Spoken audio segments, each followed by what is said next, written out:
आज के वीडियो में हम समझेंगे क्या होता है प्रोडक्ट लाइफ साइकिल और कौन कौन से स्टेजेस होते हैं प्रोडक्ट लाइफ साइकिल के। तो चलिए आज का वीडियो स्टार्ट करते हैं। लेकिन वीडियो स्टार्ट करने से पहले एक बार याद दिला दूं कि मैं रोज एक वीडियो अपलोड करता हूं ताकि ज्यादा से ज्यादा स्टूडेंट्स पढ़ सके, फ्री एजुकेशन का लाभ उठा सके। तो अगर आपने मेरे चैनल को सब्सक्राइब नहीं किया तो प्लीज सब्सक्राइब जरूर करिएगा और अपने फ्रेंड्स के साथ जरूर शेयर करिएगा। आप प्लेलिस्ट सेक्शन में जाके सारे वीडियोस की प्लेलिस्ट जो बनी हुई है वो देख सकते हो। सब्जेक्ट वाइज और ईयर वाइज मैंने प्लेलिस्ट बना दी है। तो चलिए आज का वीडियो स्टार्ट करते हैं जो है प्रोडक्ट लाइफ साइकिल के ऊपर। सबसे पहले what do you mean by product life cycle? Product life cycle का मतलब क्या होता है? तो लेमन टर्म्स में मैं आपको बताऊं तो लाइफ साइकिल का मतलब होता है कि कैसे एक प्रोडक्ट एंट्री करता है मार्केट में और कैसे कैसे वो डेवलप होता है और कैसे वो खत्म हो जाता है। दैट इज कि कैसे वो मार्केट से एग्जिट ले लेता है। तो जो पूरा उसका लाइफ स्पैन होता है उसी को ही प्रोडक्ट लाइफ साइकिल बोलते हैं। तो वो लिखा हुआ है, देखिए, the life cycle of product is similar to life cycle of human being. जैसे ह्यूमन बीइंग की लाइफ साइकिल होती है, जैसे वो जन्म लेता है वैसे ही प्रोडक्ट भी जन्म लेता है। कैसे वो डेवलप होता है, कैसे वो मैच्योर होता है, ग्रोथ स्टेज में आता है और कैसे वो खत्म हो जाता है, दैट इज डिक्लाइन की तरफ जाता है। जैसे इंसान बूढ़ा होता है वैसे ही प्रोडक्ट भी एक टाइम के बाद खत्म हो जाता है मार्केट के अंदर से। तो वो लिखा हुआ है, the product like a human being is born, grows, attain maturity and enters into a declining phase। जैसे इंसान होता है वैसे ही प्रोडक्ट भी पैदा होता है, ग्रो होता है, मैच्योरिटी स्टेज पे आता है और लास्ट में डिक्लाइनिंग फेज पे भी आता है। Ultimately it disappears from the market और अल्टीमेटली एक दिन वो डिसअपियर हो जाता है। All the stages together constitute life cycle of product और इन स्टेजेस को ही हम लोग लाइफ साइकिल बोलते हैं।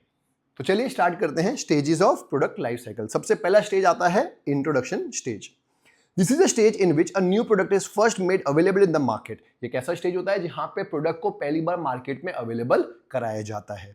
इन the introduction stage customers are few, competition is less, sales are low, risk is high and profits are low और नील।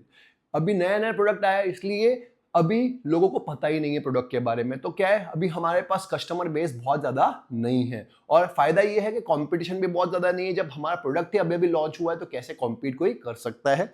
तो competition भी कम है, कस्टमर्स भी कम है, सेल्स भी कम है, रिस्क हाई है क्योंकि हमको पता नहीं है कि प्रोडक्ट चलेगा कि नहीं चलेगा। तो हमने एक प्रोडक्ट लॉन्च तो किया तो रिस्क ज्यादा है। एंड प्रॉफिट्स आर लो और प्रॉफिट बहुत कम है या फिर नहीं है। There are heavy distribution and promotion expense. बहुत ज्यादा खर्चा होता है प्रमोशन एक्सपेंस और डिस्ट्रीब्यूशन एक्सपेंस पे क्योंकि हमको अपने प्रोडक्ट को अलग अलग जगहों पे अवेलेबल करवाना है। This stage is full of risk and uncertainty, इसलिए स्टेज को रिस्क और अनसर्टेनिटी से भरा हुआ स्टेज बोलते हैं। There are cases of untimely death of the product in the very introduction stage. और कई बार ऐसा होता है कि इंट्रोडक्शन स्टेज पे ही एक प्रोडक्ट क्या होता है, डाई हो जाता है, दैट इज अनटाइमली डेथ हो जाती है उसकी। तो उसके बहुत सारे रीजंस होते हैं कि क्यों प्रोडक्ट नहीं चल पाया। सम फीचर्स, देखिए हम बात करते हैं कि इंट्रोडक्शन फेज पे जहां पे बहुत ज्यादा प्रमोशनल एक्सपेंसेस होते हैं, उसके कुछ फीचर्स भी होते हैं क्यों इतना प्रमोशन एक्सपेंस करना पड़ता है। तो वो लिखा हुआ है, promotional expenses are very high as compare to sales because of these factors. कि क्यों प्रमोशनल एक्सपेंस बहुत ज्यादा होते हैं इंट्रोडक्शन फेज में। High advertisement efforts are to be made and inform the potential buyers. यहाँ पे बहुत ज्यादा खर्चे करने पड़ते हैं एडवर्टीजमेंट एक्सपेंसेस के ऊपर क्योंकि पोटेंशियल बायर्स को हम लोग को सर्च करना पड़ता है कि हाँ भाई ये पोटेंशियल बायर्स है जिनको हम लोग टारगेट कर सकते हैं। तो सबसे ज्यादा खर्चा इसी स्टेज पे होता है क्योंकि हम लोगों को अपने प्रोडक्ट को इंट्रोड्यूस करना होता है, हम लोगों को अपने प्रोडक्ट को बताना होता है पोटेंशियल बायर्स को कि हाँ भाई हम लोग भी मार्केट में एग्जिस्ट करते हैं। अब high cost and incur to induce trial of the product among the customers. हम लोग को कई बार फ्री सैंपल्स देने पड़ते हैं, ट्रायल प्रोडक्ट्स देने पड़ते हैं ताकि वो ट्रायल एक बार ले सके हमारे प्रोडक्ट या सर्विसेज की, ताकि वो लोग जान सके कि हम लोग अच्छे हैं या नहीं अच्छे। और तीसरा, high cost and involve in attracting distributors in retail market. अब डिस्ट्रीब्यूटर्स को टारगेट करने के लिए या अट्रैक्ट करने के लिए भी हमको बहुत ज्यादा स्कीम्स देनी पड़ती है, बहुत ज्यादा उन लोग को बोलना पड़ता है कि आप हमारे प्रोडक्ट को प्रमोट करो। क्यों? क्योंकि डिस्ट्रीब्यूटर्स जब प्रमोट करेंगे तो ही कस्टमर्स तक जल्दी पहुंचेगा। तो डिस्ट्रीब्यूटर से अच्छे कनेक्शन भी बिल्ड करने पड़ते हैं, उनको अच्छी कमीशन भी देनी पड़ती है। सिंपल। तो ये रीजन से हम लोग बहुत ज्यादा खर्चा करते हैं, बहुत ज्यादा एडवर्टीजमेंट के ऊपर, बहुत ज्यादा डिस्ट्रीब्यूशन के ऊपर एक्सपेंसेस करने पड़ते। तो ये उसके रीजन है कि क्यों हम लोग डिस्ट्रीब्यूशन के ऊपर या एडवर्टीजमेंट के ऊपर इंट्रोडक्शन फेज में बहुत ज्यादा खर्चा करते हैं। सेकेंड स्टेज आता है ग्रोथ स्टेज। देखिए कस्टमर जो है वो एक बार एडवर्टीजमेंट देखकर या प्रमोशन देख के प्रोडक्ट खरीद सकता है, लेकिन दूसरी बार तभी प्रोडक्ट खरीदेगा जब आपके प्रोडक्ट में जान होगी, आपका प्रोडक्ट अच्छा होगा। तो अगर एक प्रोडक्ट ग्रोथ स्टेज में पहुंच गया इसका मतलब वो प्रोडक्ट अच्छा है, क्योंकि एडवर्टीजमेंट करके, शाहरुख खान को हायर करके या कोई और एक्टर एक्ट्रेस को हायर करके आप एक बार तो प्रोडक्ट बेच सकते हो क्योंकि कंपनी ने उसकी ब्रांड इमेज यूज करके एक बार प्रोडक्ट बेच दिया, लेकिन दूसरी बार प्रोडक्ट तभी बिकेगा जब कस्टमर को वो प्रोडक्ट पसंद आएगा। तो आपका प्रोडक्ट या एक प्रोडक्ट ग्रोथ स्टेज में तभी जाता है जब वो प्रोडक्ट में एक्चुअली क्वालिटी होती है, उस प्रोडक्ट में एक्चुअली वो बात होती है कि वो ग्रोथ स्टेज पे पहुंच सके, उस प्रोडक्ट में असली में वो बात होती है कि कस्टमर दूसरी बार उसको खरीदे क्योंकि उसको वो यूजफुल लगा। तो ग्रोथ स्टेज में तभी पहुंचा जा सकता है जब वो प्रोडक्ट एक्चुअली में यूजफुल हो। तो वो लिखा भी है, during this stage when the buyers are satisfied with the product sales starts rising. जब बायर सेटिस्फाई हो जाएगा कि हाँ भाई प्रोडक्ट अच्छा है, तब सेल्स इंक्रीज होना शुरू हो जाती है। A large number of new buyers begin purchasing the product। बहुत सारे जो न्यू बायर्स होते हैं वो भी प्रोडक्ट खरीदना शुरू हो गए होते हैं क्योंकि अब क्या हो गया कि हाँ वर्ड ऑफ माउथ फैल चुका है कि हाँ भाई ये प्रोडक्ट अच्छा है, लोगों ने यूज करके देखा है और उसके ऊपर भरोसा जताया है। Attracted by possibilities of profit, new competitor enters the market। और इसकी वजह से नए कॉम्पिटिटर्स भी आते हैं, हमको देख के नए कॉम्पिटिटर्स भी आएंगे कि हाँ भाई ये प्रोडक्ट अच्छा कर रहा है, चलो हम भी इसी लाइन में घुसते हैं। The main feature of growth stage. अब ग्रोथ स्टेज के कुछ मेन फीचर्स हैं। पहला, it is characterised by increasing degree of competition. जैसे ही हम लोग ग्रोथ स्टेज पे आते हैं, हमारे कॉम्पिटिटर देखते हैं कि हाँ भाई यहाँ पे ये स्कीम अच्छी चल रही है या ये प्रोडक्ट चल रहा है, तो वैसा ही प्रोडक्ट वो लोग भी लॉन्च करते हैं और हमारा कॉम्पिटिशन बढ़ जाता है। Prices tend to fall slightly during this stage. हमारे प्राइसेस जो हैं वो धीरे से कम करने पड़ते हैं हमको क्योंकि हमारा कंपटीशन बढ़ गया। अपने प्रोडक्ट को और ज्यादा सेल करने के लिए हम लोग थोड़े से प्राइसेस कम कर सकते हैं कई बार। क्यों कम करते हैं उसके रीजंस भी हैं। पहला, to search out new market, नए मार्केट की खोज में। टू इंड्यूस एक्सिस्टिंग बायर्स को वापस से खरीदने के लिए या लुभावना ऑफर देने के लिए कि आप किसी और मार्केट में शिफ्ट होने की जरूरत नहीं, किसी और प्रोडक्ट में शिफ्ट होने की जरूरत नहीं, हमारा प्रोडक्ट भी सस्ता ही है। तीसरा, profit margin very high during this stage. क्योंकि प्रॉफिट मार्जिन हाई हो जाते हैं तो हम लोग थोड़ा सा प्रॉफिट कम करके अपने सेल्स को एक्सपांशन करने पर भी ध्यान दे सकते हैं। तो हम लोग अपने सेल प्राइस को कम करके अपने एक्सपांशन मोड को ऑन कर सकते हैं। तीसरा स्टेज आता है मैच्योरिटी स्टेज। देखिए मैच्योरिटी स्टेज का मैं आपको एग्जांपल दूं तो पार्ले जी का नाम सुना होगा। अब वो इस स्टेज पे है कि हम लोग ऐसा नहीं बोलते ग्लूकोज बिस्किट खरीदने जा रहे हैं, हम लोग बोलते हैं पार्ले जी खरीदने जा रहे हैं। तो इसका मतलब ग्लूकोज बिस्किट की पहचान ही क्या बन गई है, पार्ले जी। तो वो स्टेज को बोलते हैं मैच्योरिटी स्टेज, जहां पे आपको प्रोडक्ट को बेचने की जरूरत ही नहीं है, अपने आप बिकता है, उसको बोलते हैं मैच्योरिटी स्टेज। कि हाँ भाई वो ब्रांड बन चुका है, अब लोगों के दिमाग में वो छप चुका है कि इससे अच्छा बिस्किट नहीं है या इससे अच्छा चाय का ऑल्टरनेटिव नहीं है, उसको क्या बोलेंगे हम लोग, मैच्योरिटी स्टेज। ये सिर्फ एक एग्जांपल था, तो वही लिखा हुआ है देखिए। In this stage sales stabilise to definite level. Sales जो है वो स्टेबलाइज होती है कि कम से कम इतना तो आएगा ही आएगा। The buyers who are satisfied with the product continues to purchase their definite amounts.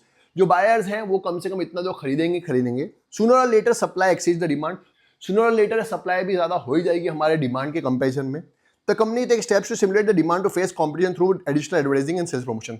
और भले ही बहुत ज्यादा एडवर्टाइजमेंट करने की जरूरत नहीं है, लेकिन बीच बीच में कंज्यूमर को ध्यान में रखने के लिए या कंज्यूमर के ज़हन में रहने के लिए वो बीच में ब्रांडिंग या एडवर्टाइजमेंट भी करती है। एग्जाम्पल के तौर पे पार्ले जी की एड आप रोज नहीं देखते, लेकिन 6-8 महीने में एक बार वो ऐसी एडवर्टाइजमेंट ले आएगा ताकि हाँ भाई हमको याद रहे कि हाँ भाई जी माने जीनियस।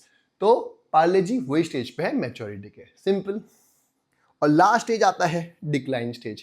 देखिए आपका प्रोडक्ट कितना भी अच्छा क्यों ना हो, एक ना एक दिन तो खत्म होना ही है। मैं पार्ले जी का एग्जांपल कंटिन्यू करता हूं, तो भले ही पार्ले जी कभी खत्म नहीं हो रहा अभी फिलहाल बहुत नियर फ्यूचर में, लेकिन उसको भी समझ में आ गया खाली पार्ले जी नहीं बेच सकते, इसलिए भी उसने भी पार्ले जी के नए नए वेरिएंट्स चालू कर दिए। जैसे ओट्स वाले पार्ले जी चालू कर दिए, पार्ले जी का साइज बड़ा कर दिया कि हाँ भाई उसने पार्ले जी को रॉयल एडिशन करके बेचना शुरू कर दिया, गोल्ड एडिशन करके बेचना शुरू कर दिया, ताकि थोड़ा प्रीमियम फील आए, ताकि ऐसा ना लगे कि हम लोग भी वही बिस्किट खा रहे हैं जो सब खाते हैं।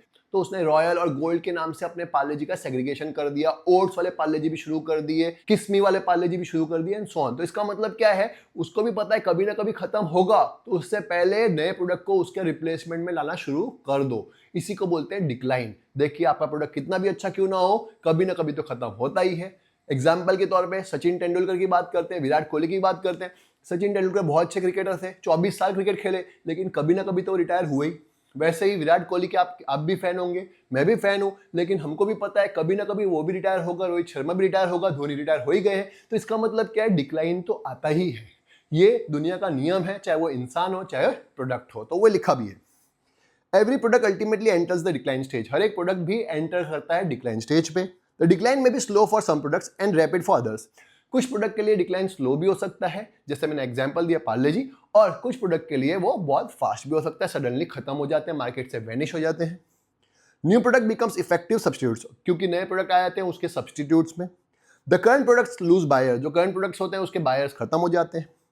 A number of firms withdraw from the market, और बहुत सारे फर्म्स अपने आप को विड्रॉ कर लेती है क्योंकि इनका मेन प्रोडक्ट बंद हो जाता है, सिंपल। कुछ मेन फीचर समझते हैं डिक्लाइन के। पहला, सेल्स डिक्लाइन वेरी रैपिडली। यहाँ पे सेल्स बहुत डिक्लाइन होती है, रैपिडली डिक्लाइन होती है। Profit decline more rapidly than sales, profit उससे भी ज्यादा स्पीड से डिक्लाइन होते हैं। Producers move towards product simplification, producers को भी लगता है कि हाँ भाई ये प्रोडक्ट को और नहीं चला सकते, तो वो भी सिंपल प्रोडक्ट या सिंप्लीफिकेशन की तरफ जाते हैं। They try to shift the production of new products, producers भी क्या करते हैं, अपने एफर्ट्स को नए प्रोडक्ट्स के ऊपर लगाते हैं ताकि इस प्रोडक्ट को ज्यादा खींचना ना पड़े। और लास्ट में they are eager to clear the stock at the earliest, अपना स्टॉक जल्दी से जल्दी खत्म करने की कोशिश करते हैं इस स्टेज पे। क्लियर है, क्योंकि उनको पता है अगर अभी नहीं बिका तो कभी नहीं बिका, इससे अच्छा खत्म करके, सस्ते में खत्म करके भी खत्म करो, इसलिए खत्म कर देते हैं। सिंपल है। तो ये 4 स्टेजेस थे, पहला इंट्रोडक्शन, दूसरा ग्रोथ, तीसरा मैच्योरिटी और चौथा डिक्लाइन। आप चाहें तो ऐसे ग्राफ भी बना सकते हैं जहां पे आप ये बता दें, यूं ग्राफ बता दें कि हाँ भाई ये इंट्रोडक्शन फेज है, ये ग्रोथ फेज है, ये मैच्योरिटी फेज और ये डिक्लाइन फेज है। आप इसको कैरेक्टराइज भी कर सकते हैं, यूं ऐसा भी आप बता सकते हैं ताकि अच्छा रिप्रेजेंटेशन हो जाए और अच्छा दिखे। सिंपल है। मुझे उम्मीद है आपको आज का वीडियो पसंद आया होगा। अगर आपको लगता है मेरे वीडियोस आपके काम आ रहे हैं तो प्लीज़ मेरे चैनल को सब्सक्राइब करिएगा और अपने फ्रेंड्स के साथ जरूर शेयर करिएगा। मिलते हैं नेक्स्ट वीडियो में।